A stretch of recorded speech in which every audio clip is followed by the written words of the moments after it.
Okay, I think it's working. We're back. I tried going live and it crashed. So hopefully all things are good. Um, please let me know if it's showing up for y'all. I am. Oh my gosh. Okay. I think I got things going. All right, here we are. Hello, hello. My name is EC, and I like to have respectful conversations about nuanced topics. I recently came across, I'm so glad that I was able to avoid this for the last month because I had not really seen this, and now that I have, I'm so frustrated. But I recently saw the new launch of the Goth Girl Spit energy drink, um, which, y'all, what is going on?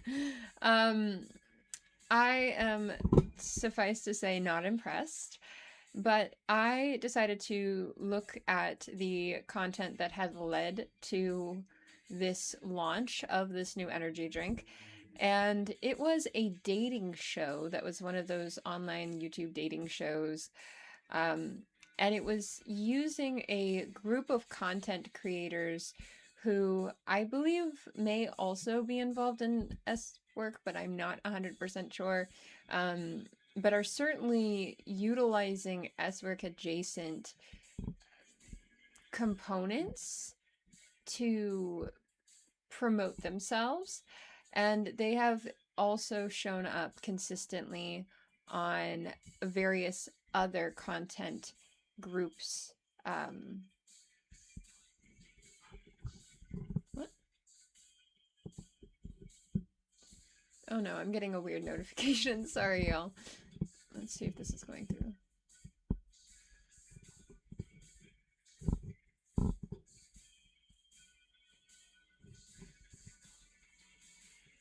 Okay.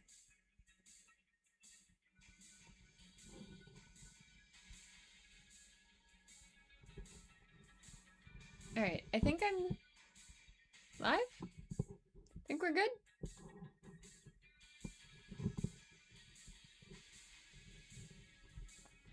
Let's see.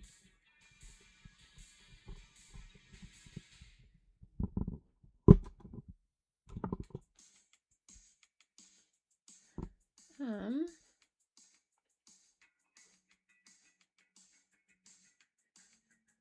Huh. Confused a little bit, yes, but we will hopefully this is gonna work now. We'll see. I will fully acknowledge tech situations not my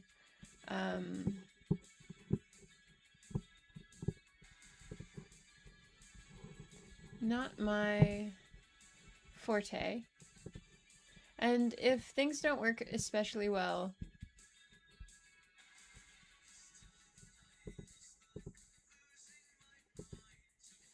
oh.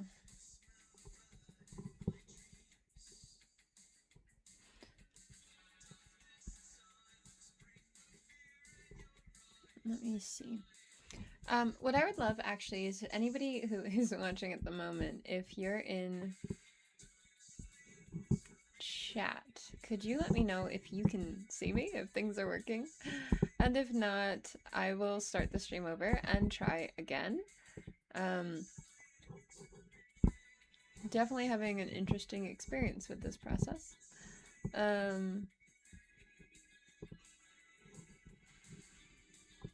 Let's see. Huh.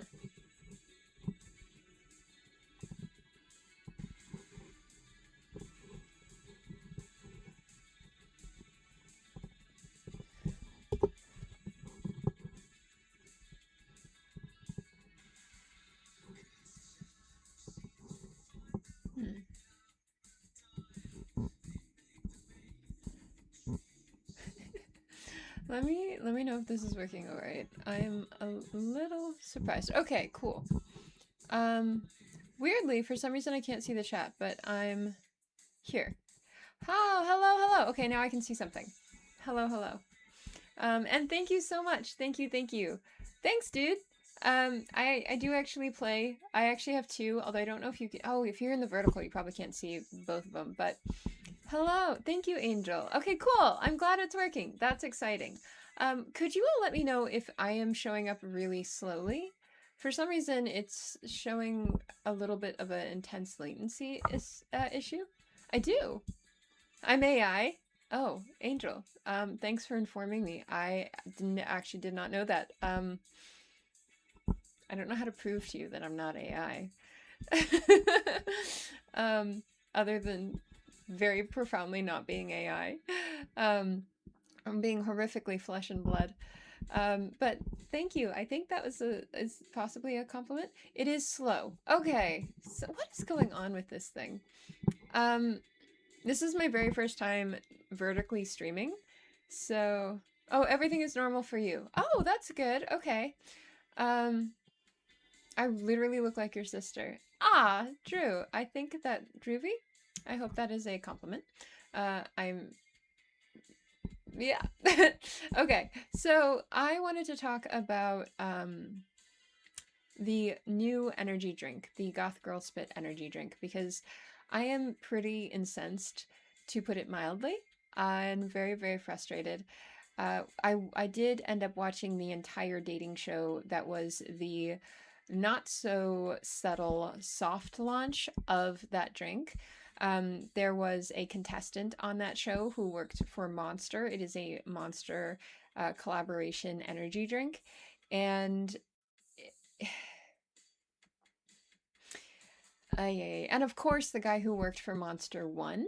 Um, and it was also just an extraordinarily uncomfortable video to watch. There were so many components to it that were profoundly disturbing if you are someone who is in any way, shape, or form actively involved in the goth community. If you are not, then I could, I, I I think it gives you a really uncomfortable viewpoint of what the entire subculture might even begin to be about. And I think that's the core issue that I wanted to talk about today. Um, Ruby, I don't know about that. I am, you can definitely call me EC, which is my name. It's nice to meet you. And okay, so I am, I am trying to figure out where exactly to start with this conversation because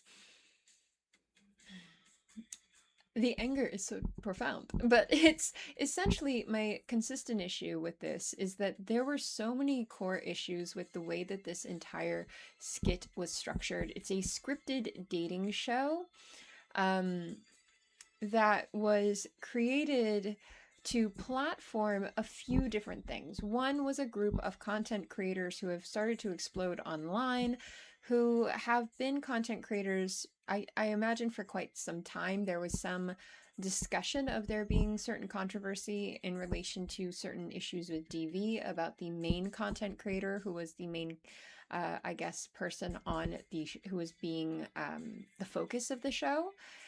And there were the basic structure, if you have not already seen this, was there was a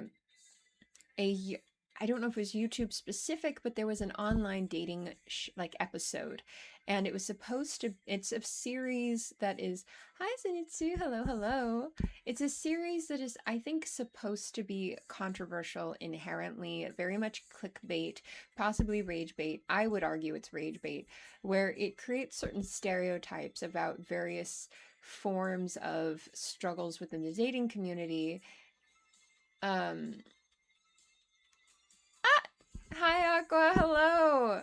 Hello, hello. Quick question, Aqua. Am I moving really really slowly? And also, is the stream suddenly, for me, my image just went down to a tiny little box in the center of a big black frame. Please let me know if that's working, if that is how it is looking for y'all as well. Good evening, Brent. Hello. Hello. Sorry I'm late. I've been having some issues. It's my first time vertical streaming, and I'm having some interesting experiences with getting the webcam to connect and then also getting everything to work together.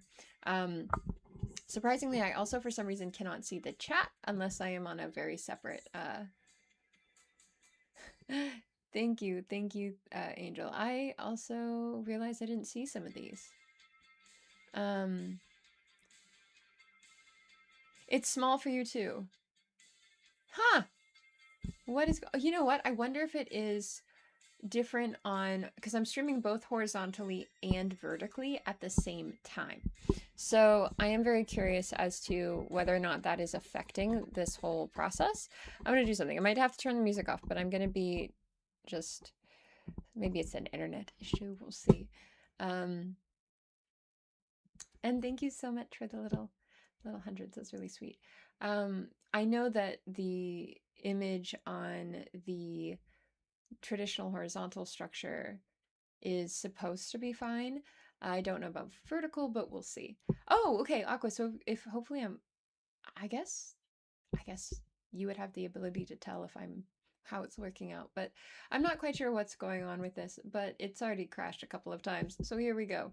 Um, and um, okay, okay. So we're talking about the Goth Girl Spit product that was recently released and sold out so quickly worldwide. And I am quite incensed about this particular product because everything about how it was launched, everything about how it was navigated, to me is extraordinarily infuriating because what it's doing is utilizing fetishes and a completely like misunderstood version of kink to and stereotypes to sell a product. So it is perhaps the least goth thing that you could possibly make next to, I don't know, a, you know, what was it, Elon's MAGA hat? Like what the it's deeply frustrating. So let's work backwards a little bit.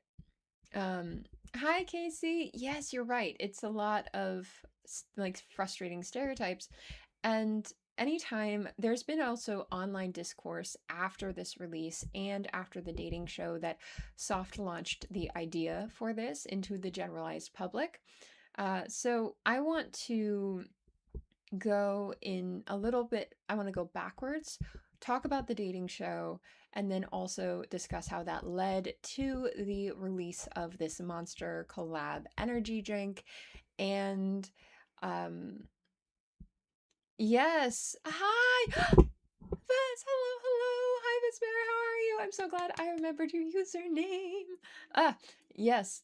I the as Vespera said, we are so fetishized for the male gaze. It's incredibly tiring. That is so deeply true. So, what let's go backwards. So, about a month ago, a dating show aired again on an online platform, primarily on YouTube, and it's made the rounds all over all kinds of social media. And in this dating show, there was a group of female content creators who were essentially posing as goth girls, but they were supposed to be on a dating show interested in dating non-goth people. Now, there's nothing wrong with being part of the goth community and not being part of the goth community and having a healthy relationships in between.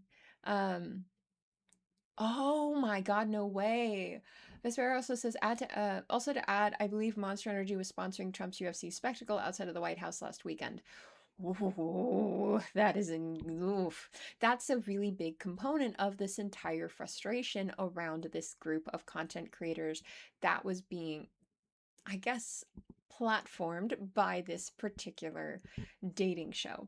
Now, this dating show in general has been around for a little bit and it consistently utilizes what I would consider a lot of red pill styled stereotypes about dating to create rage bait style content in the form of a dating show And there was actually a video that had been released even before this very specifically identified goth girl video that was called Bad Girls Wanting to Date a Good Guy. And it's like a certain amount of women interested, like participating in a dating show to date this one man who, in all intents and purposes, is most of the content creators who are participating in this show and in this group seem to be young women, whereas a lot of the men that were being platformed seem to be a little bit older. Now, this was again, if we go all the way back to that first, the bad girls and one good guy sort of dating platform structure they were going for. Now, there was another, and then more recent, which was a month ago, style had younger women who were essentially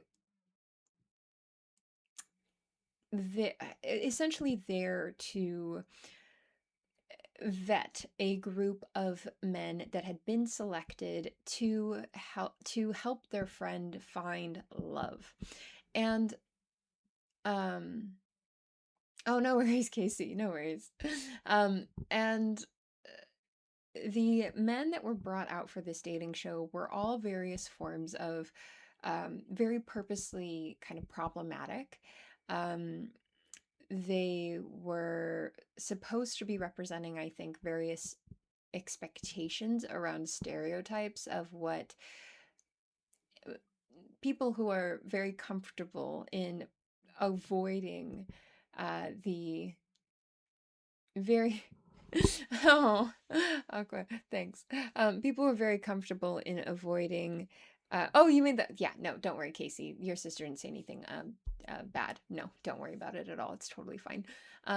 Also, hi, Theo. It's good to see you again. Hello, hello.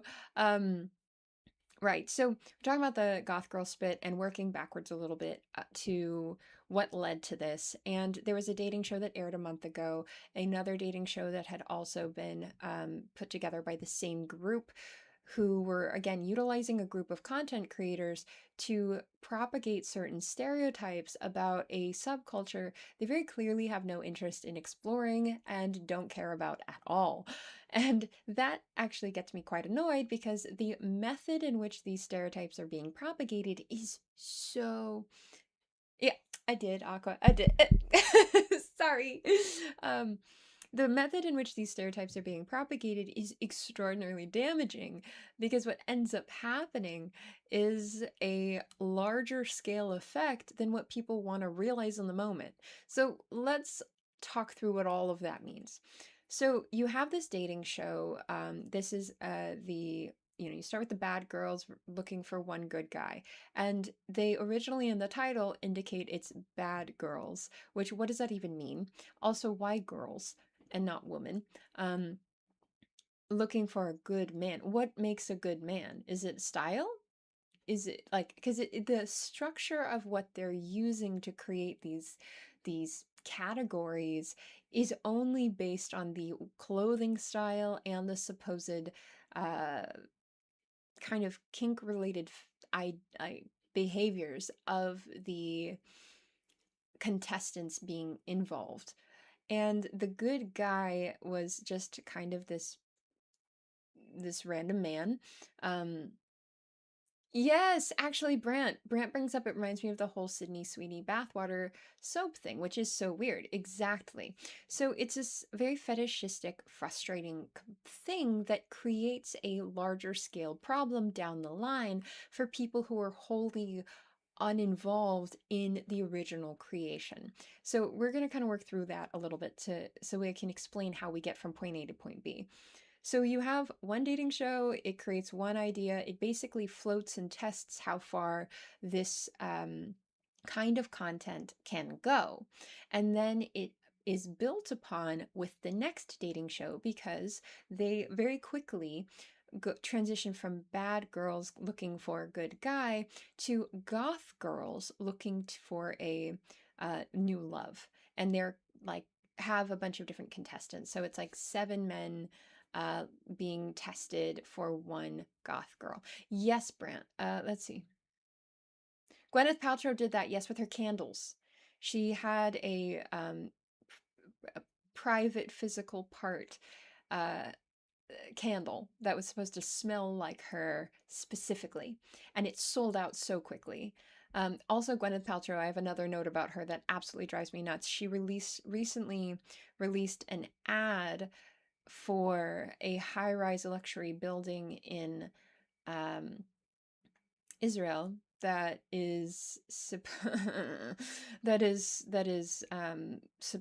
to be advertising the beauty of the country while also actively avoiding any of the acknowledgement of the genocide happening right now, and how only a couple miles away you have people who are still horrifically being treated, buried in rubble, trying to survive extreme cruelty. I mean, it's just the the disconnect, and it's not surprising from Gwyneth Paltrow. She's been a pretty problematic figure for quite some time, but it's also just another exhausting thing to take in as a form of marketing. So I actually wanted to, I'm glad you brought that up too, so that we could have a connection with that as well, because we will talk about that in a minute. And this concept of how something that is only supposed to be, it's not that deep and it's just marketing, can lead to much more serious outcomes that we might not think are real, or we might not recognize as valid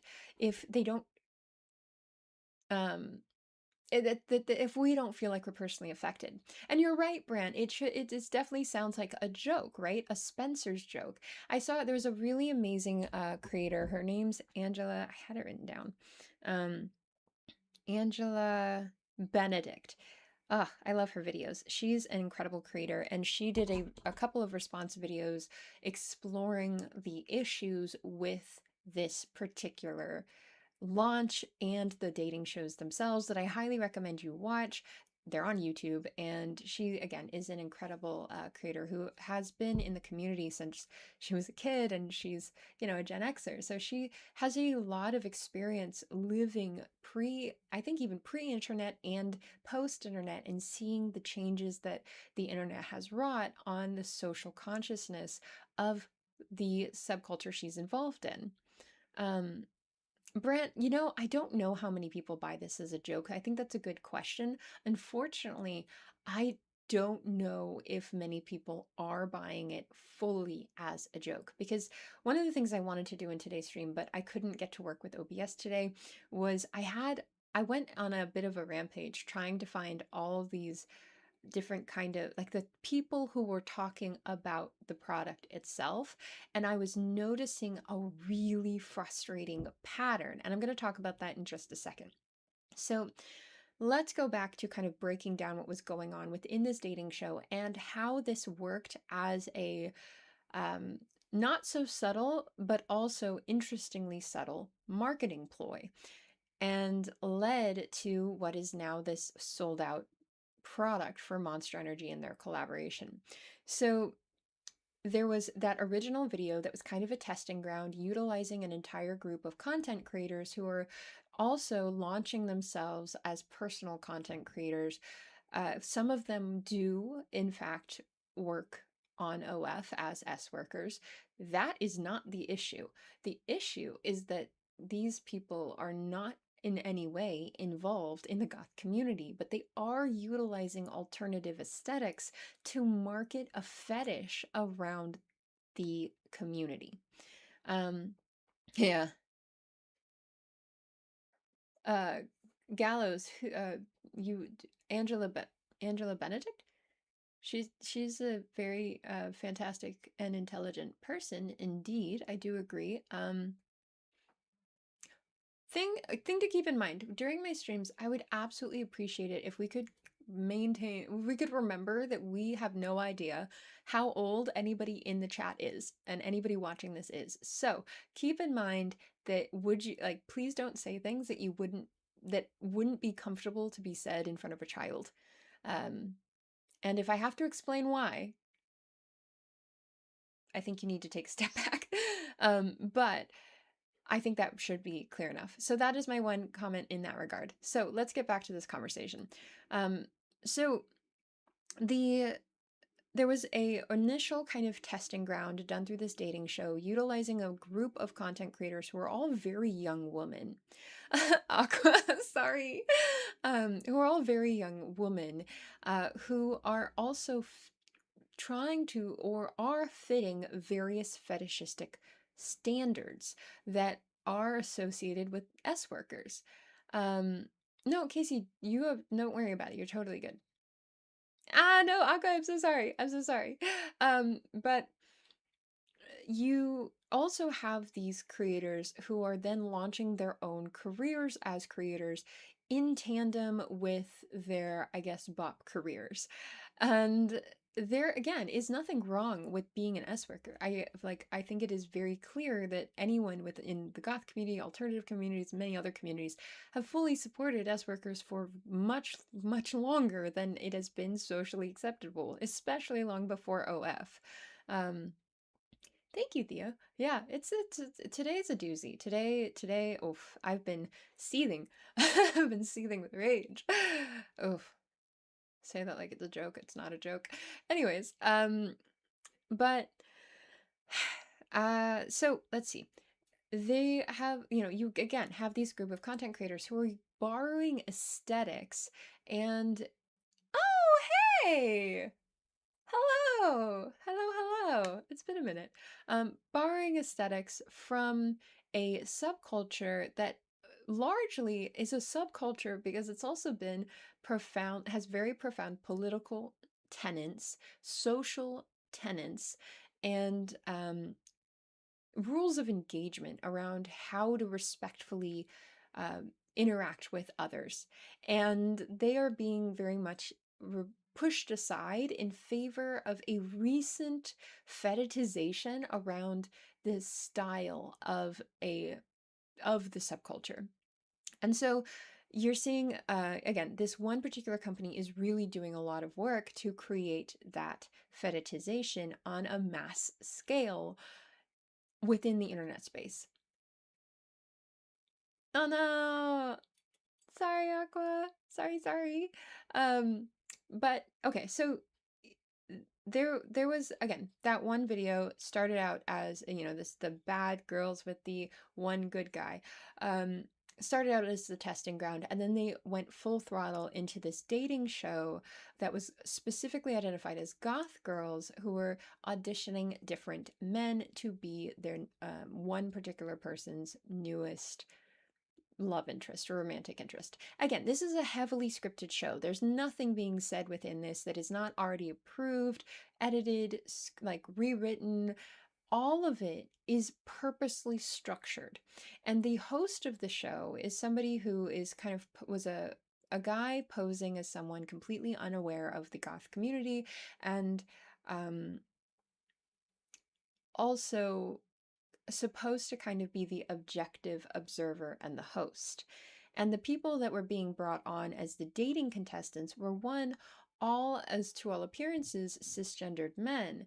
All of the dating the person what do you call that? The person who is auditioning the men for herself in and her friends who were supporting her were all, again, content creators who are part of this group that are propagating a lot of this kind of fetishistic content all over social media.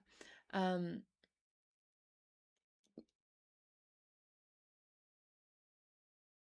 yes, yes, exactly as Aqua said.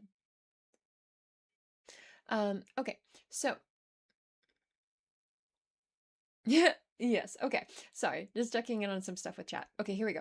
So then you have this show and you have this structure where you have these different men who are all supposed to be interested in dating this one girl and or woman, actually woman, and even if they do call themselves girls, they're like adult women, but they're still quite young, and they are auditioning these men and being rated, and there are certain very odd stereotypes that are being used in how the women are interacting with the men. And I also brought up the fact that there was a very specific gendered difference between who was being auditioned and who was operating as the um, auditioners, because there were no queer dynamics. There was one person who stated themselves to be bisexual, which is also, again, fine, but was um, using that as a fetishized understanding of an orientation. So, hi, Bobby Christine. Hello, hello. And oh my gosh, I'm so sorry that it's been rough. Thanks for being here. Thank you. Thank you. Um, but yeah, so you have this one person who's kind of, you have all these, the layers of the things that were wrong are so ridiculously consistent, like just so many. You have this, again, dating show where they are auditioning these different men. The men are responding to questions that are very clearly identifying each one of them as people who would be probably pretty terrifying to be around in general. Definitely a purposeful lack of maturity. It's all clickbait, it's all rage bait, but it's also propagating really frustrating ideas about gender dynamics that are supposed to happen in a relationship. And the content creators who were being kind of upheld as the representatives of the goth community were all spewing these very weird ideas of like, oh well, you can't be um, you can't be interested in goth girls and have that opinion. And the opinions were things like, oh well, I want to do 50-50 on the first date. And people were furious. Like they were like, no, that's a big no. One person was completely eliminated because he identified that he preferred to do 50-50 on the first date. And that was somehow a big, big problem, because what they were doing is they were also, without any interest. Ah, yes, yes, yes. John Tiest is saying the whole video is like a caricature upon a caricature all across the board, and that there are people who think this is a really normal thing to do. That's the core of the issue here that we're getting to. That's the core of the issue. So you have this whole dynamic that has all, like, everything from how the um, goth creators were speaking in a very like baby ditzy I'm an idiot voice, in a stereotype of a lot of, honestly, it reminded me a lot of like adult rated video dynamics. Like that's kind of the character that was being played.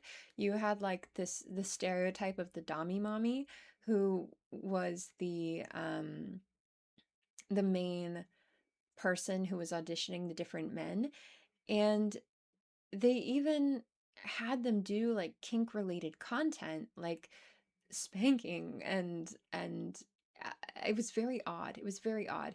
And there was no conversation about consent. There was no discussion whatsoever. No, basically, very purposely, again, no interest in actually holding a space for any of the base structures of any of the subcultures that were being used.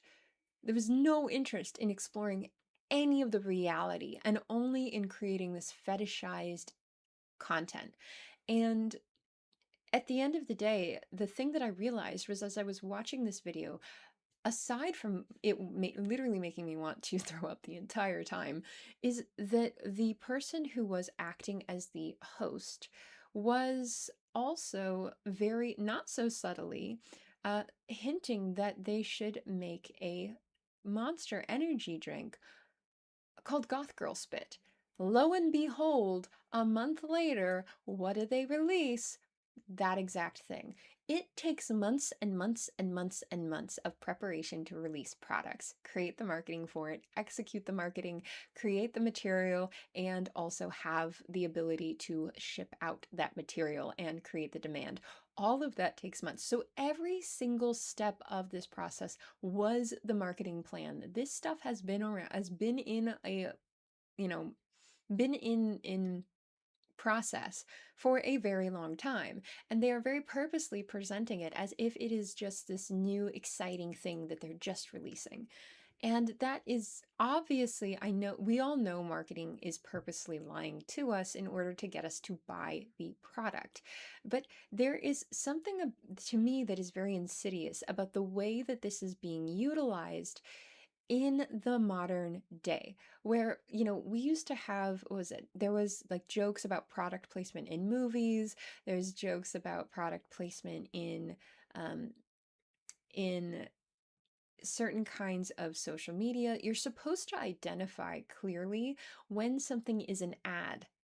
And that was the whole thing that they were able to get around by not directly identifying that it was supposed to be a marketing ploy for a drink, for a product. It was they were using this guise of a dating show to hide the fact that the entire point was to market a product. But not only that, oh. Aqua is saying in Monsters Defense, they're trying to compete with a specific brand, Gamer Sets. You got to see the names on their flavors. Oh Lord, I'm terrified. I'm terrified. I mean, it was a monster collaboration. It starts with an E, and my brain is not processing the letters at the moment to be able to pronounce it, so I apologize. But Echelon, is something like that. I think it's Echelon. Is the brand that is the collaborator with Monster, and is also the brand that was releasing these dating shows. And what really like frustrates me is not just the fact that they were creating these kind of these avoidant marketing ploys. It's the way they didn't care how much damage that might cause to a subculture that has been consistently fetishized or demonized for generations now. We got generations of goths, which is exhausting. Like in the 80s and the 90s, it was demon worship. It was a misidentification of danger associated with anybody who was involved in the goth community. It was an assumption that people who were involved in the goth community were going to be like the Columbine people. Like it's shifted largely, I think, due to social media to instead this fetishized mainstreaming structure where now you have the ability to essentially remove anything that was meaningful about the subculture and present it as a sexualized fetish instead, while also not caring what that might do to anyone who is in any way like a goth person themselves. Um, oh God. John Tius, I agree with you full-heartedly. John Tius says, I don't think I need to see that. Um, I think I need to see a book or a mountain or an ocean. Yes. Oh God, yeah. I see people in chat are exploring the different flavor names from. Oh no, oh no, oh God. Okay. Things I wish I didn't know. But thank you, Aqua, for helping provide that context. Um, And Theo is saying it's basically they're just being exploited, and you're very right. Yes. There was also a conversation about this generalized concept when the bop houses were first introduced as a concept. There was the kind of, I guess, normie bop house, and then there was the alternative bop house that was made after that, and both of them were promoting themselves on TikTok, and it was a very purposeful use of alternative aesthetics to sell subscriptions to an OnlyFans for those creators. And again, S work is fine. S work is not the issue. What is an issue is when people fetishize um, very real things in order to sell a product. And that is essentially what's going on and what has been building within our social consciousness for quite some time. So Oh, Aqua, that's sweet. Wait, you're sponsored by Yay! Go Aqua. I'm so proud of you. I'm so excited for you. Um, but Brandt's also identifying how Red Bull does a similar thing where they utilize sporting events and F1 teams as their advertising strategy. And that is very true. They will also, though, very clearly emblazon their logo on everything that is an ad. And I think that's what's so odd about this is that until the drink came out itself, you did not know that it was an ad. It just seemed like this weird fetishistic rage bait. And the weird thing to me, the even more weird thing to me is how all of the content creators involved in this who are like the woman content creators from the contestant who was auditioning the men to the friends that were there rating the men with her is they're part of a group called Goth Hub, which can you imagine what that might be a insinuation towards? It's very purposefully trying to create a genre of adult content that is focused on a fetishization of what is supposed to be goth. But stylistically, I don't even it doesn't even fully translate. But it's also very frustrating because what ends up happening is you have the success of this, the fact that this Monster Energy drink sold out within such a short amount of time worldwide, and there are people who are now even trying to buy the testing, like the test products, the test cans are it just shows that other companies can start doing this and that a lot more, and this was a really, I guess, a more obvious situation, but it's going to become less obvious over time. It's going to become even less obvious, and the type of damage it will do to whatever communities that are being utilized to create this fetishistic content, it's going to just grow. There's going to be more and more communities that is happening to. Now, this is not like this has not happened before. It absolutely has happened before consistently, and it's often done with very, very racist structures. And, I don't need to be the first person to tell you that that is very clearly how many different musical genres and advertising strategies have been structured for decades. But um, Theo's like, those goth adult movies aren't even goth at all. Yeah, well, that's exactly the thing. Is it's what it's doing is it's associating these very fetishistic ideas of what someone who is in any way involved in any alternative subcultures or mindsets, it equates them purely with a fetish, and it removes the humanity and the agency of anybody involved. So, what do you think might happen if you are a goth person and you're just walking down the street? And the average person who is not in any way involved in the goth subculture comes across you. If their only point of reference, the first thing, if they Google like goth person, goth girl, if they see that, that particular dating show or the content created by the Goth Hub content creators, what do you think is going to be the assumption about you as you were walking down the street? It's probably going to be that you are a person who is open and comfortable with not like situations that they have no way to know. So that's going to lead to a lot of non-consensual situations. I mean, when I was in middle and high school, I already, and this was when being like, I guess more like just before, it's definitely before there was as much of a sexualized fetishization. It was still there, but there was still a sense of danger associated with alternative aesthetics and alternative group or community belonging, where there was an assumption that you were dangerous. There's an assumption that you were someone who involves yourself in mental uh, lack of care for your mental health, which could result in physical harm to yourself or to others, is that yandere idea.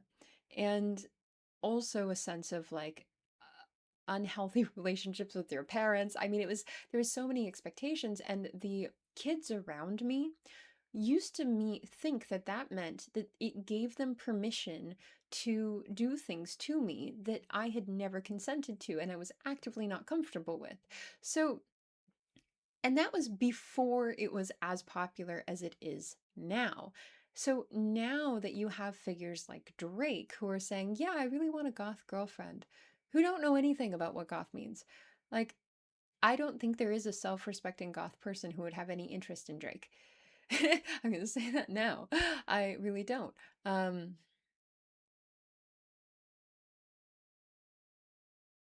oh, yes, Aqua, exactly. Yeah, Aqua's talking about some of the content that he's seen of those particular Goth Hub creators. So, one thing that they also do a lot is they utilize kink, very odd interpretations of like dom and sub mentalities and social interaction in everyday contents. So it's very purposefully like kind of rage bait, but also very purposely this odd attempt to normalize um, and dehumanize women who are, especially women or femme presenting people who are in any way alt. And it's so odd. Yes, Theo is talking about how there's also goths on YouTube who openly support far right ideals. I'm going to say those people are not goth. I don't care how they dress. I don't care what music they listen to.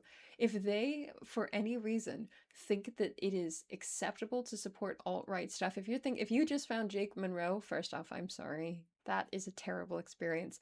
Second, I wholeheartedly know to the core of my bones, it is impossible to be a truly alt person and support far right ideals. The entire structure of the politics that make up the central nervous system of the goth community, of most alt communities, are radically not right wing, radically anti conservative. Uh, if anything, they are profoundly leftist and radically so, and have been since their inception. Now, I've done a couple of live streams already, kind of exploring some of the history of like goth music and goth films. And in all of those things, it is clear from the get go where the politics lie. And even in that dating show, one of the first things that those content creators identify themselves as is when the host is like, "So what are you guys? What is this?" And they're like, "Oh my god, my god!" Literally, oh god, that feels weird to say. Okay, so even just like the the voices that they were using were so purposefully um, meant to echo. It reminded me of 1950s like etiquette videos about how women are supposed to speak. This high, breathy, ditzy, like unserious method of communication. And I know that bimbo core is a thing, and I have no problem with bimbo core because the core of bimbo core is not, it's about reclaiming uh, stereotypes of femininity and maintaining one's agency, um, self respect, and power, regardless of the social pressures and expectations to be incapable, an idiot, or um, weak and powerless. That is a radical misunderstanding. If you just look at that type of vocal fry and vocal style and say that that is somehow supposed to be a propagation of like misogynistic gender dynamics. But that is the exact point of this dating show of these content creators. They are supposed to be highly sexualized and inappropriately so, especially in public spaces. A lot of the companies that are being also highlighted by this group of content creators, which is again the Goth Hub creators, they are all presenting themselves to have to work in like at McDonald's or Dunkin' Donuts or all these other places that are very that espouse or heavily financially support groups that will not in any way, shape, or form work within the goth community. Like politic wise, it could not be more disingenuous. And they're also presenting themselves as doing these kind of sexualized acts for the camera in order to, again, propagate these ideas that if you're an alternative person, there is a very specific type of kink and a very specific type of um, mentality that you are going to have. And there is an infuriating amount of people who are coming across this content and taking it at face value and saying, oh, yeah, that must be what it is, which is going to mean that, especially as more and more people, as this spreads farther and farther, because it's only been a few like days, as this spreads farther and farther throughout social media, there's going to be more and more people where this is going to be their first point of contact. And the content creators in the Goth Hub thing, they were saying things like, we hate the system. I can't say what they actually said, but like, we hate the system and we really care about the politics and we like Bauhaus and Sisters of Mercy. And I'm like, did you just chat GPT this? Do you even, okay, not to be that person, but I am going to be that person. Name 3 Bauhaus songs. Like, I'm sorry. Like, what the hell? You don't know a thing about this music. And if you do, I'm shocked. Great, good for you. But like, to know and then to continue to do this is almost worse. It's almost worse. And I'm seeing as well, Theo's saying something about how goth has become a flexible term on social media. And the thing to me, the truth of the matter is, goth isn't really a flexible term. Just because there are people who are adopting components of the aesthetic because it is now more financially accessible or less DIY focused, and a lot of the in person communities have shifted and are. I think a lot of people don't realize that they may have in person communities accessible to them where they live. That has changed the concept from a subculture to an aesthetic. Because now you can buy fast fashion versions of goth clothing. But it used to be that there were very few brands that made those things, so most people made them themselves. I mean, God, my boyfriend was telling me about how when he was a kid, he would literally like dumpster dive and rip off pieces of leather from couches and reformat them and stairs, like use dental floss and safety pins and glue and grommets to make his outfits from scratch. Like, it's not that you have to do that, but like there were no accessible ways to have access to darker aesthetics or darker clothing because it was viewed as dangerous. Exactly. Theo says fast fashion is not alternative, and that's exactly the case. Fast fashion is not alternative. Actually, the shirt I'm wearing right now is a long-term goth brand. It's called Lip Service. It's been around for a long time, and it is one of the few long-term reputable goth brands that has been around. It's not and I don't say accessible to mean that it is not something that you shouldn't have access to. Not that it is being gatekept, simply that it wasn't acceptable. You couldn't launch a lot of goth brands easily and have people be willing to invest and do any of the normal capitalistic things that allow for those brands to flourish on a large scale. Because most of the time, the way that things worked was entirely community based. You could have maybe a small ad in a back when people had physical media, you'd have small ads in magazines and newspapers, and you'd write in to get the things that they were advertising at that point, and they were small batch creations because it wasn't easy to make those items. And so a lot of people DIY'd their the art that became their regular clothing.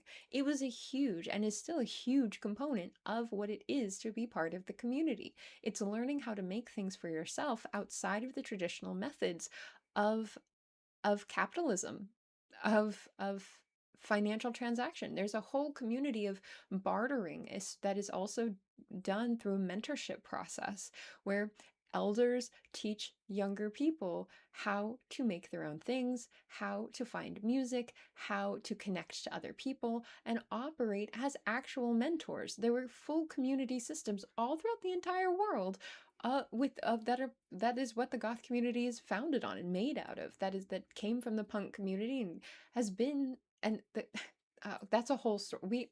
That's a whole stream. The goth community, the punk community, and how they're interrelated. That's a whole stream. And I did get into it a little bit on former streams, both of the two that I did about movies and do do do do do music. Or fashion. It was fashion. There we go. I was like, wait a minute, something is wrong there. It was fashion. Okay. So, yes, yeah. Yeah, I know. And well, the other thing too that is very odd to me is so let's look at what happens next. So you have a brand that, you've got this mega corporation, Monster Energy, that has branded themselves as the alternative energy drink and has insinuated themselves into gamer communities, metal communities, um, and alternative communities of all kinds, but hadn't really managed to get a foothold in the goth community because the goth community doesn't really care about brands. They care about the core, the point of the creation. That's why things like Dolls Kill and even Disturbia, even Killstar, is still, it's a little suspect for a lot of people because it's focused on fast fashion. And that doesn't work in the goth community anywhere. It's, again, like I said, there are certain core tenets of how people interact with each other, how people operate, how you engage with the major systems that we're all living under that are inherent to how the goth community works. And you cannot separate them from being goth. You can't just like put on some black clothing and say, cool, I'm goth now. Like, that's great, that's a start, but it also doesn't have to be black clothing. You, the core is, what are your ideals? Do you care about the music and what's being said within it? How much do you interact with your community? It's such a um different mentality that isn't based just on buying things. And I think that's the big thing that is, that you can see Monster trying to figure out how they can essentially, if they can't break into the community, they're going to create and steal what they can from it to sell to the people who don't know yet. And it's infuriating. Um, but yes, exactly, Theo. Upcycling is a huge component of how goth fashion travels and how it happens. So much of goth fashion comes from thrifting and upcycling long before it was a more socially acceptable thing to do. I mean, when I got a lot of my clothes through thrifting and upcycling and hand-me-downs. Oh, hi, Akasha. Hello, hello. Um, and I still remember, even though I've thought it was a really normalized thing by that point, I still remember people looking at me sideways and saying, "Ew, you're gonna wear that?" But somebody else wore it, it's dirty. And it's like, no, no, no, no. No. It's just, are you kidding? This is what soap is for. This is what you do with these things. Also, this is why you repair things. This is why you hold on to things and reuse them. But yeah, oh my gosh, Wim is saying, I wish Goths who built churches. Well, the Goths who sacked Rome, you mean? Well, again, I think that's another kind of tongue-in-cheek component of why Goths might be called Goths, is because it's not just an architecture thing. That was a whole thing. I did a whole stream on this. please watch it so that you can get some of that context. But just a quick little, I guess, tangent note is that like the original Goths were a group of nomadic people who were driven out of the area that they lived in and enslaved by the Romans, and then gathered in um, after being rejected and gathered enough basically rebel fighters to take over Rome and put an end to 200 years of Roman control in the region that they were living in. Eventually, did they lose? Yes, they did. But did they have a really, really intense effect for generations after on a social level, on an architectural level? Yes, they did. And did that eventually kind of lead to some of the social dynamics that led to the goth community? Yeah, it did. So it's really interesting when you look at the threads all the way through history. It is so much deeper. But that is again why it's so frustrating when you come across videos like this and then products like this where it's like, it's not that deep. It literally is, though, because what ends up happening, and this is I think, the core important part of of what happens next, is you start out with people who are like, oh, you know, it'd be great. This would be a great marketing strategy. Let's get a bunch of content creators who are OF creators together and who maybe aren't having an easy time breaking into OF, or maybe aren't being able to attain the type of financial whatever that they want. We'll use them, we'll hire them, we'll use them, we'll dress them in a particular way. And then we'll create a dating show based on stereotypes that we're going to ask these creators to fulfill. We'll script it and it'll be rage bait. People will angrily react. They'll spend all this time watching these videos. Then the people who like will be angry about it will ultimately not be a strong enough contingent compared to the people who will find it attractive. And those are the people that are being marketed to. It's the people who will find it attractive. Now, those people are often people who are a little bit more open to red pill content, who don't view themselves as political, who don't view themselves as, they view themselves as maybe perhaps a little bit more apathetic, a little bit less worried about or involved in the larger social consciousness of where we are as a country, where like international relations, how things like that affect them. Instead, it's just, man, that sucks, bro. Like that's the general space that is the group of people that is being marketed to. And those people are going to easily find attraction in this. I am a fetishist. I do indeed. Yes, I do. I do indeed have a job. Yes. Um, Theo is saying, what I started doing is if a shirt doesn't fit anymore, you sew it on a denim jacket. Yes, I love that. That's exactly what upcycling is. Love it, love it, love it. Okay, so you have this very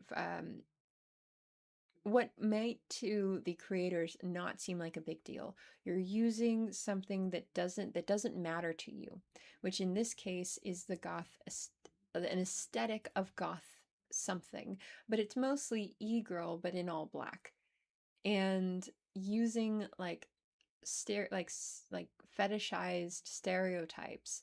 um Thank you, Brant. Fetishized stereotypes from gamer culture, from e-girl culture, from even, I guess you could say, hentai culture. It's very odd. It's very odd, the things that get cherry picked to be put together. And then also, of course, a radical misunderstanding of kink culture, and using all of those things without any care whatsoever for how that could affect people to sell a product. And it's effective. It works. They sell out of their product. And now they have a lot more demand for more product. And on top of that, they're able to get a lot of free marketing because so many people are so confused and frustrated is. That's fair, Theo. I think it's kind of hard to even identify what e-girl culture is. I don't know if I know. um, I I just think in general it's probably a group of people who were generally like like femme gamers who were sexualized by other people for the pure fact that they had certain uh, preferences in style and preferences in presentation, and then they were also the same thing that I think is happening now to this like goth woman is happening to was what happened to e-girls. um that's the stereotype for sure, Aqua. Yeah. um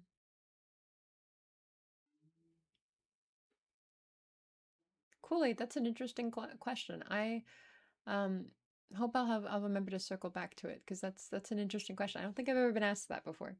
um That's exactly what it became. That's true, Aqua.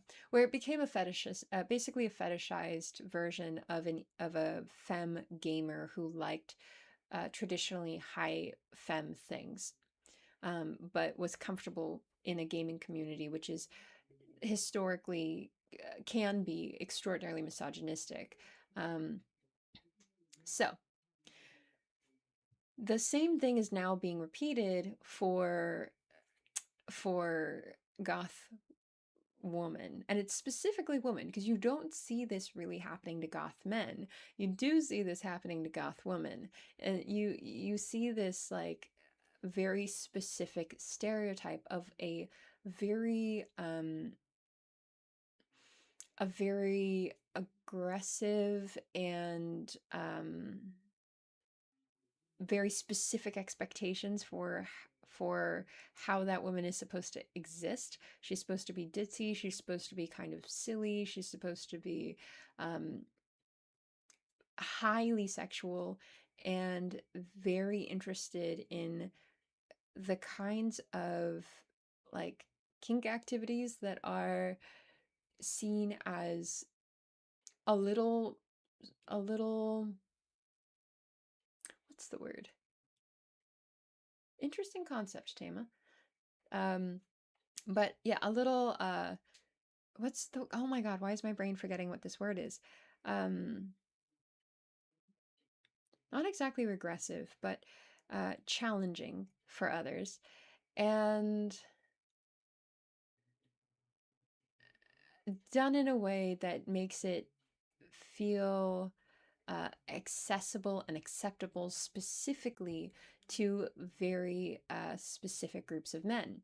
And then that is now being used to market products. And it's frustrating because then you get this stereotype that gets propagated all over social media. And the Goth Hub content creators who are heavily involved in, I think, S work through OF are doing a lot of that work on purpose because it helps them get more money and create a genre for themselves that has nothing to do with what they took their inspiration from. It's very much, I guess, like you could say almost plagiarism, um, but it's using it in a method that can be very dangerous, because then what ends up happening is you have a lot of people who are not involved in the culture at all who start to view being a goth girl as a fetishistic ideal. And I was so shocked because I saw all of these videos not long after I looked at the uh, like the Goth Girl 7 Men dating show, where of course YouTube started sending me all these videos of these different women who I think would never identify themselves as part of the goth community, know nothing about it, just think it's dressing in all black, of being like, I'm gonna let my husband uh dress me up and I'm gonna become his goth like ideal, his goth dommy mommy, so before he finds a real one, so he doesn't leave me. And I'm like, what the what is this? What is this? Hi, Zanette. Hello, hello. Yeah, of course you can subscribe. Absolutely. I would appreciate it. Um, please watch my new video that I did about the history of capitalism and commerce and the history of money. I am curious as to people's perspectives about it, because I have mine, but I want to know yours. Okay, so there's frustration is real. Okay,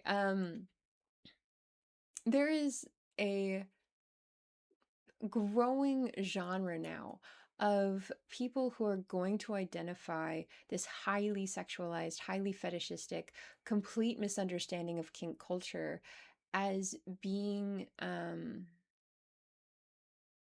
oh, Choco, that's a long conversation, but I am happy to do my best to try and answer that question. Choco wants to know, why is goth dummy mommy a thing on the internet? Where did that even come from? Where does goth come from? Thank you, thank you, thank you. I appreciate it. I appreciate it a lot. That took a lot of work. But that's because I'm teaching myself everything from scratch. So I appreciate the response. Thank you, thank you. But yeah, so if you have a new understanding, like the first thing you Google when you find goth is, or if you like look up goth or you chat GPT goth or you find goth, you're gonna start getting links towards this like basically sex work adjacent, oh wait, oops, whatever, this S work adjacent um image of what goth is. So anytime a person, congratulations, Aqua! Yay! Anytime a person who's not part of the community comes across someone who is, or comes across the idea of it, they're going to assume that any goth person they meet is open to stuff they might not be. And that could lead to some really dangerous experiences when it comes to consent. And what also really frustrates me, and Angela, I keep wanting to say Angela Benedict. I keep wanting to say Angela Bassett. Angela Benedict identifies really, really eloquently in her videos about this, is what this is going to do to minors who are in the goth community or just kind of starting on their process of exploring alternative subcultures, is they're going to come face to face with this wall of assumption. And it may mean that other people will view them as open, essentially open season. And that is extraordinarily dangerous because I think we do often forget that, there is a very high possibility of people becoming victims of various physical and mental harms because of assumptions and stereotypes like this. Like there are real world consequences. And there were real world consequences when I was in like middle and high school, and that was before it was as like highly fetishized and it was seen as still kind of dangerous. I remember walking home from school once and having a person and like a woman with her kids literally cross the street because I was walking down the street. Like just because of how I looked. Now, there's a bunch of other reasons for that as well, but either way, I do know that a big part of that was the way that I dressed at the time. And also, it meant that your word as a person does not get believed the same way. So, this is going to have far reaching consequences for a lot longer than that marketing campaign is ever going to last. And it is already difficult enough to exist as a woman in the world and to exist as a femme presenting person in the world. It is not going to get any easier when you have people who are taking a subculture that is meant to be a safe space for the queer community, the kink community, and the communities of color to be associated and very much like misunderstood on a large mass, like large scale, as only being a as how do you even say this, like a misunderstood or misidentified kink that is also again hyper focused on a very specific type of body and a very specific skin color. Everybody in that video was all of the Goth Hub creators were very purposely very white. That didn't mean that racially they were white. It meant that they were very purposely like covered in a lot of white makeup to make themselves look as pale as possible. And that's not, even close to what trad goth makeup is supposed to be doing either. It's so frustrating. There's so many layers. There's so many layers. The caricatures upon the caricatures, as John Tius was saying earlier, there's caricature upon caricature that is just building and building and building. And it can lead to some really dangerous outcomes for, on a physical safety level, for people who are already in a space where they may be misunderstood due to their association or their personal interest with the goth community, or because other people associate them with the goth community, regardless of their personal interest. And it's so odd. Um, Jocko is saying, I do understand the impact of goth fetish in real life. Now, what I don't understand is how the goth dummy thing became a thing in the internet. Like, how did it start? Where did it come from? That's a good question. So what I am gonna guess is, because I think it's kind of hard to pinpoint the exact point that the goth dommy mommy idea became a normalized component of social media. But I actually think that the what may have been the driving force was actually, I think that I noticed the biggest shift during the pandemic, where there was definite like fear of goth people, and they were no, I don't think in general we were considered as much of a subject of conversation in the grand scale until the pandemic happened, and a lot more people started exploring different aesthetics, different styles, and also being able to dress the way they felt more comfortable, because they weren't having to perform the social rules that they would on the day to day in a non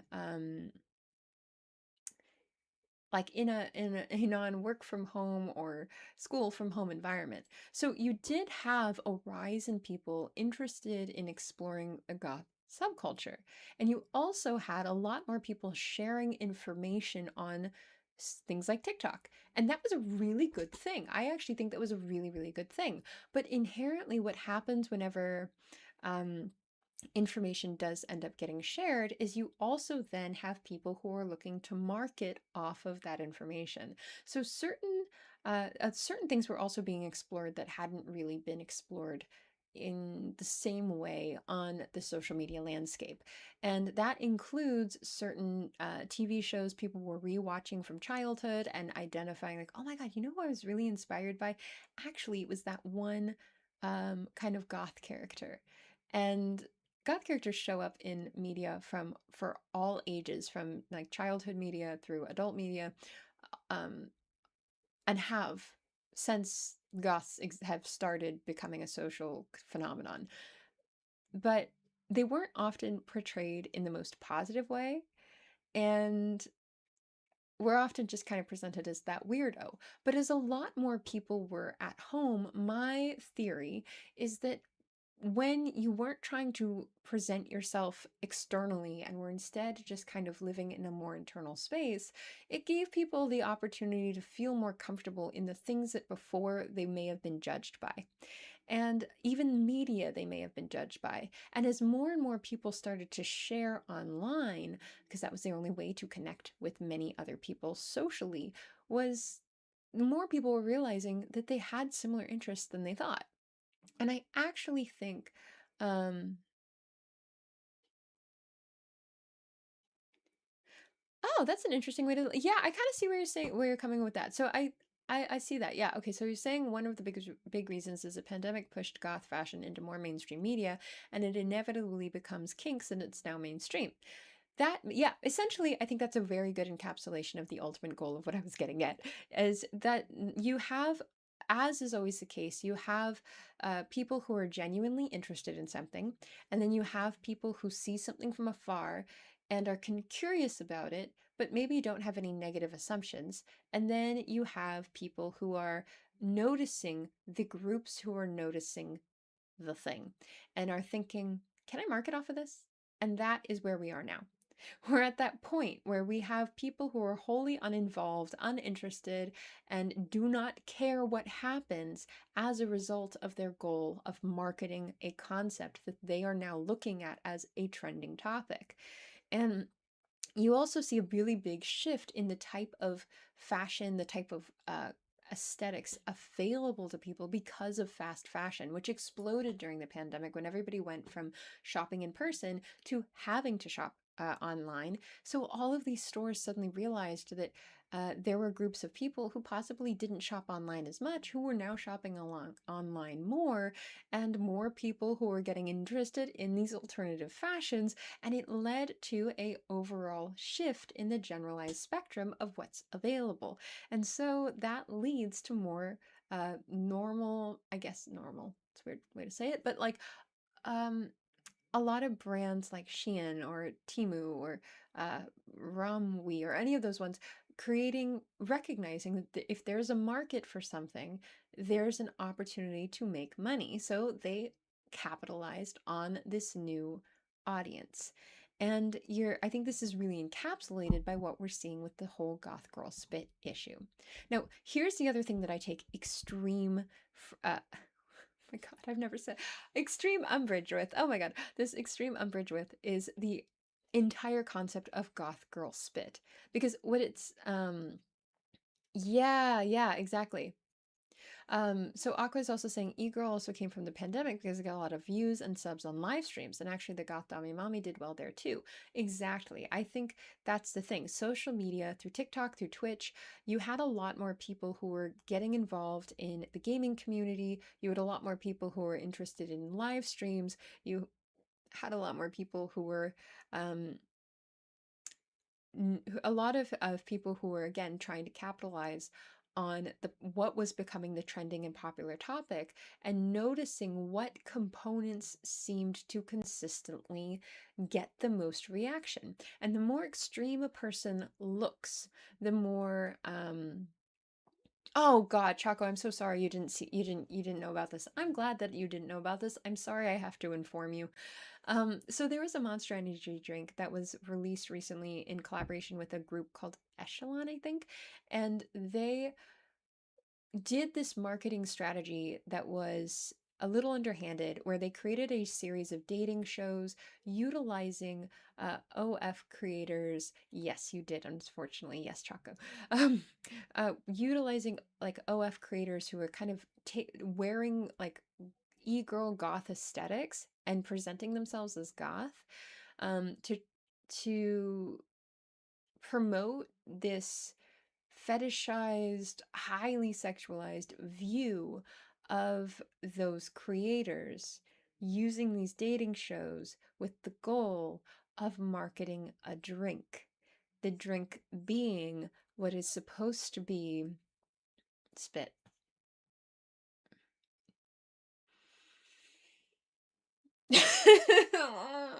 Yeah. So Goth Girl Spit.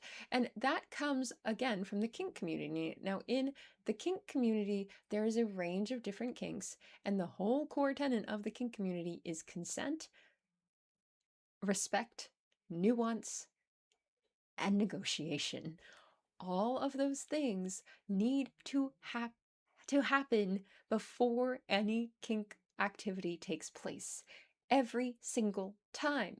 And the kink community and the goth community are two separate communities, but they have definitely had a lot of interrelation in how they like fashion, in um, the people who are interested in both, who goth people who identify themselves as part of the kink community people who find themselves comfortable in goth spaces. It is whoa, really? Chaco, I did not know that. That must be quite intense. Yes. Yeah, Theo, I agree. It is uncomfortable. It is uncomfortable. It is uncomfortable. But that's not a commentary on the kink community or anybody who is healthfully consenting with two adults or however many adults in engaging in a kink experience. That's different. That's radically different. But that's not the point of this drink. That's not the point of the marketing that they used to sell this drink, which is why it's so annoying and so like infuriating. Why I'm so angry is because it's taking a very important core safe space and safe tenant of engagement and using it to sell a product with no care whatsoever for what that will do. No care. And that is why it is so exhausting to see things like this.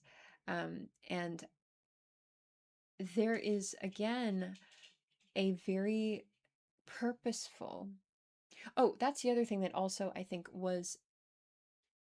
became more socially discussed and explored through social media was one, the fact that S work is real work, and more people realizing how many people are S workers.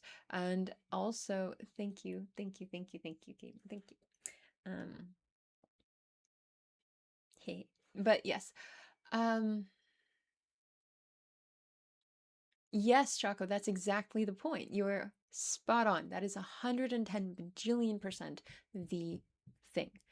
Um, kink is a it doesn't always even have to be sexual. It is something that is a uh, it's an acts between consenting adults.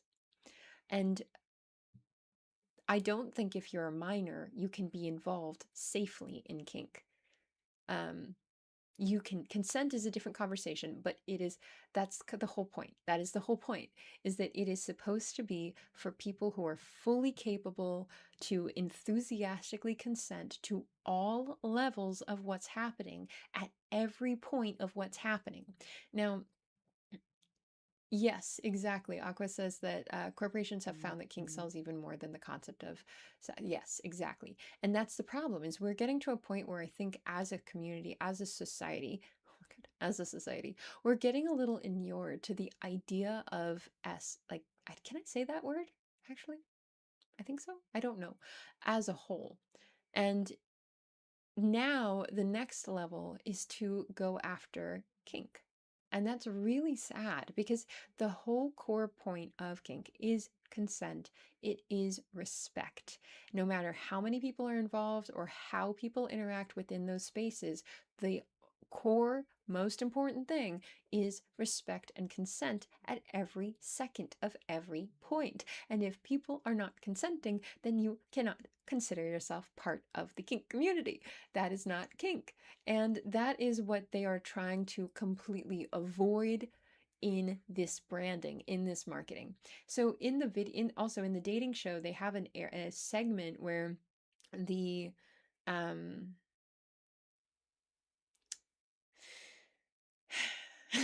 where the Goth Hub creators are using various like things to to whip and spank a contestant, and they don't ask consent at any point. They don't ask consent for any of the levels of what they do or the layers to which they do it. It's so bizarre, but there are going to be a lot of people who see that and think that's what kink is. It's like when people found out about or saw 50 Shades of Grey and thought that was kink, and it's radically not, because there's so many components about it. Was mostly just a glorification of a coercive and a abusive relationship. And that is what people thought kink was. And it's like, no, no, no, no, no, no, no. But did the author care when they wrote 50 Shades of Grey about the kink community? No. They had their own particular fetish. Were they interested in whether or not that would have any negative effect when it made them a lot of money? No, of course they didn't. But I like the flag, Theo. Um, so yeah, so that is the extraordinarily frustrating component, is this then bleeds into larger communities that are not involved in the goth community. Like I said and identified earlier, I saw more than one. I saw a very concerning amount of shorts of women who were not involved in the goth community, not involved in the alt community, making videos where they're like letting my husband or my boyfriend, and they always seem to be like kind of cisgendered straight couple heteronormative dynamics of like letting my husband make me a goth girl so he doesn't leave me for a goth girl. And it's as we as kink focused stereotype of what a goth girl is, and where it reduces the entire subculture and anyone who's femme within the subculture to a sex object, and a sex object of a very specific style. And it's exhausting because it's already hard enough to be a woman. It's already hard enough to be a femme presenting person. It's already hard enough to be somebody who's alternative and all of those things. And on top of that, it also creates these kind of racist assumptions of what is the ideal, even within this sickening like fetish, is to only be a thin white person. And even if you are not a thin white person, which there were, most of the Goth Hub creators are of varied races, but they very purposely are presenting themselves with makeup to be as white as possible. And Theo says, as a child, I thought goths were witches. On a more funny note. Well, the funny thing is, there is a lot more comfort within goth communities in exploring various alternate, like forms of religious and spiritual connection. So it's not uncommon. I would say it's maybe not uncommon to see to come across a goth person who maybe also was a witch. Also, I will say the movie The Craft had a lot to do with that too. So yeah. Oh my gosh. Chaco's saying, at first I'm baffled, but after thinking for a while, it does not surprise me that corporations will market it. Sexuality does indeed it has been a market for a long time. Yeah, 110%. And again, there's, and I know there's still even more dynamics about the particular dating show that I watched that infuriate me. But what also infuriates me is, again, the way that, oh, almost forgot to mention this, is that with this whole kink dynamic, you also have the reason that earlier I had mentioned how the Goth Girl Spit, ugh, saying that is awful, but like how that drink sold out really quickly and now people are trying to get the tasters. The reason they want the tasters is because in the marketing for the drink, one thing that was released was a statement saying that spit wasn't actually used in the drink, which I would hope not, because that is a massive like health risk, but also that it was only used for the taste testers, which why? What? Why? Did they, again, no conversation about consent there, but that people are trying to buy those now. And as was identified at the very beginning of the stream, it's a lot like the Sydney Sweetie bathwater soap, or the bathwater in general. And have been a range of, who is it, Belle Delphine, and also several other creators who are involved in S work, who were able to attain fame and financial, I guess, remuneration from their communities who followed them, because of their willingness to explore certain kink related concepts without necessarily being involved in the kink community themselves. Belle Delphine's a really, really infuriating example of this. Oh, yes. Hi, dude. Hello, hello. We're still talking about the infuriating energy drink that I was so annoyed about, that I'm still so annoyed about, that I will be infuriated about for a very long time. Um, and you're right. I'm sorry, Chaco. I'm sorry. I always feel awful when we have to have conversations like this because I would much rather that we didn't. I would much rather that we were instead able to have kind of fun conversations about movies that are fun or interesting or, you know, like get your brain buzzing in a positive way. But no. Yes, exactly. Right, right. It was like the Belle Delphine bathwater, and then also Sydney Sweetie also taking a note from Belle Delphine realized that what she could do was bottle bathwater and sell it. And it would sell out because of the fact that it had been in proximity, or at least is marketed to have been in proximity to her unclothed body. And she is selling primarily her image of herself as a person and her physicality. And that is. Even though, Sydney, I do not like Sydney Sweetie. I find her repulsive due to her politics, but she is a great actress. I'm not going to pretend she's not a good at her craft, um, that is completely forgotten. Nobody cares about her acting, I think, to the degree that they could have, because there was a very concentrated focus in her marketing that her team and her made in regards to how she would be presented to the public as this highly sexualized person that was hyper focused on her body. And then she came out with the jeans ad, the eugenics jeans ad, and it's like, and you could have done so much better. And she obviously has the capability of maintaining a nuanced character and exploring characters in a nuanced way through her acting, but is not extending that to her real life, and instead is embodying a caricature of a very specific fetishized ideal for a very specific group of people, primarily, I think, MAGA voters. Right, Chaco? It's almost, you almost have to admire how ridiculous it is. I feel like I came across years ago, years and years ago, I stumbled across a trailer on YouTube that had Amber Heard in it. And it was called Syrup. It was for a movie called Syrup. And it was about this kind of cutthroat. It was, yeah, it was about this kind of cutthroat like energy drink company that was trying to figure out how to sell the next energy drink, and it was just basically a massive critique of energy drinks in general, because energy drinks very rarely have anything in them that are actually worth drinking, and are often can be quite dangerous, especially if you drink too much, or they can be addictive.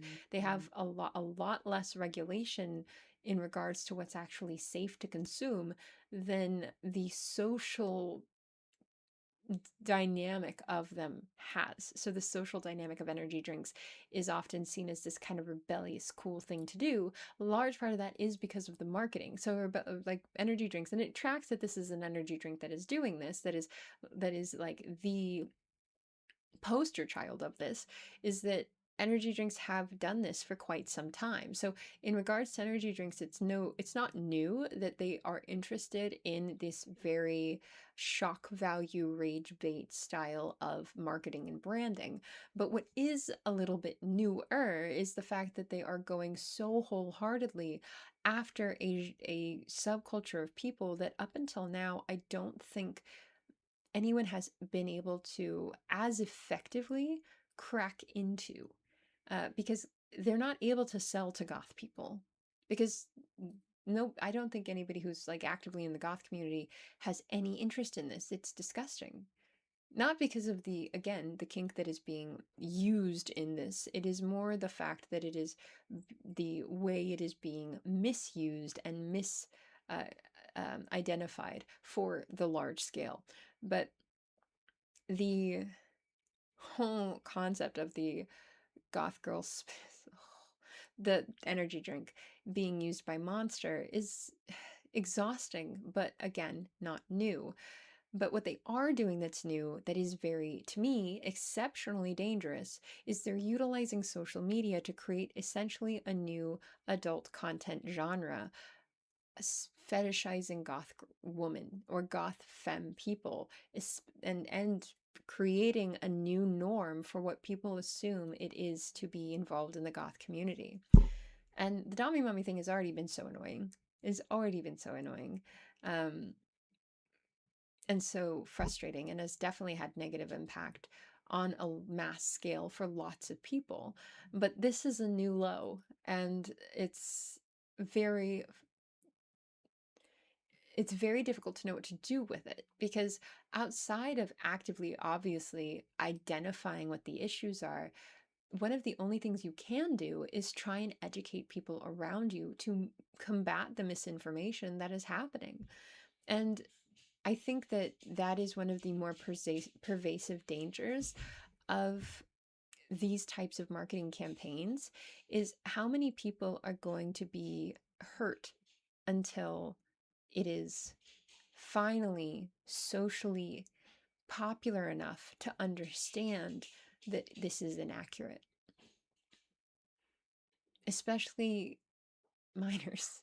Like, how many minors are going to be assumed to be things because of their involvement in the goth community or their interest in the goth community, that has nothing to do with this stereotype that's going to be imposed on them?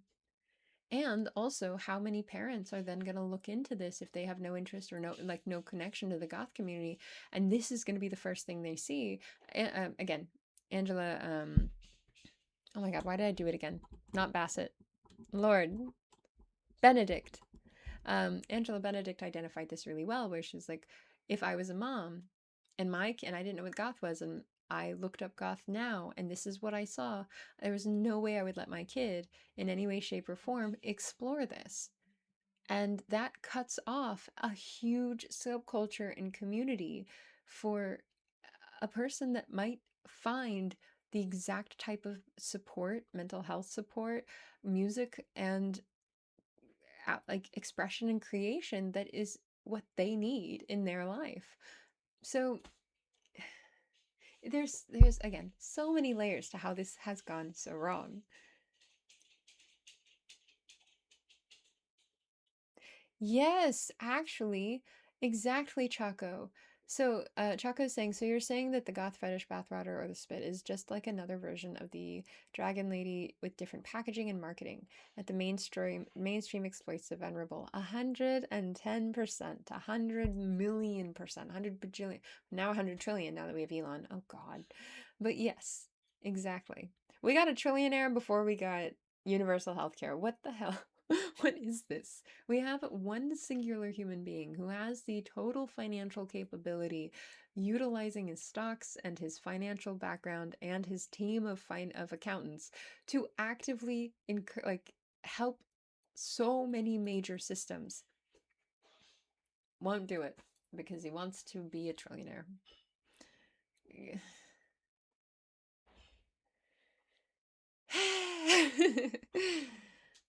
Oh, the frustration is real. But yes. So I guess my ultimate goal with having this conversation is, one, I needed to rant really intensely because I am so frustrated. I'm so tired. I'm so angry, and I'm so worried and scared for all the people who are not not aware of what's been unleashed, and how this may affect a larger scale and a larger group of people for a long time. One thing I think, maybe my final note in regards to this, is I saw a video of two dads. I think they were dads. I think they mentioned having children. Um, Kind of like, I guess, a stereotype. This is me ascribing a stereotype, but they just seemed like regular baseball dads who had or they had baseball caps. So I don't know, but regular sports people who are kind of normie, who had a podcast talking about various things, and one of them brought up Goth Girl Spit and how they were absolutely gutted that it was sold out, and how desperately they wanted a whole case of it, and how one of them was like, how am I going to tell my wife this? And he was so excited. he was so excited about having that problem because it would encourage his wife to feel less than, because he had a very clear interest in some particular thing he viewed as highly sexual. So, thank you. Thank you, Theo. Thank you, Shay. Thank you, thank you. But yeah, I feel like that. No! Aqua. Aqua, I'm sorry. I am sorry. Ah. Bobby Christine will be coming in as a mod very soon once I get my stuff together and get that sorted. So don't worry, you won't be the only one. But yeah, okay. I think I have gotten to the end of what I can handle with this. Um, but ultimately, my hope is that now that we've all had a conversation about this, there'll be an opportunity for, if you come across anybody who is aware of this or who brings it up, or if you come across an opportunity to do this, to educate anyone around you, because that's how you combat these types of issues. That's how you combat these kind of cruel, purposeful misunderstandings, these marketing gimmicks. And you don't know how that might help, but it will help a lot more people than you think. So, thank you for coming into my talk. um, of course, Aqua. Yes, absolutely.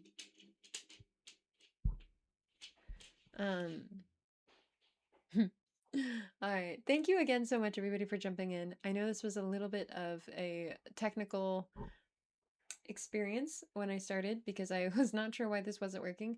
And technically, I'm still getting error messages. So we'll see how this translates when it comes to the like saving it later. But we'll find out.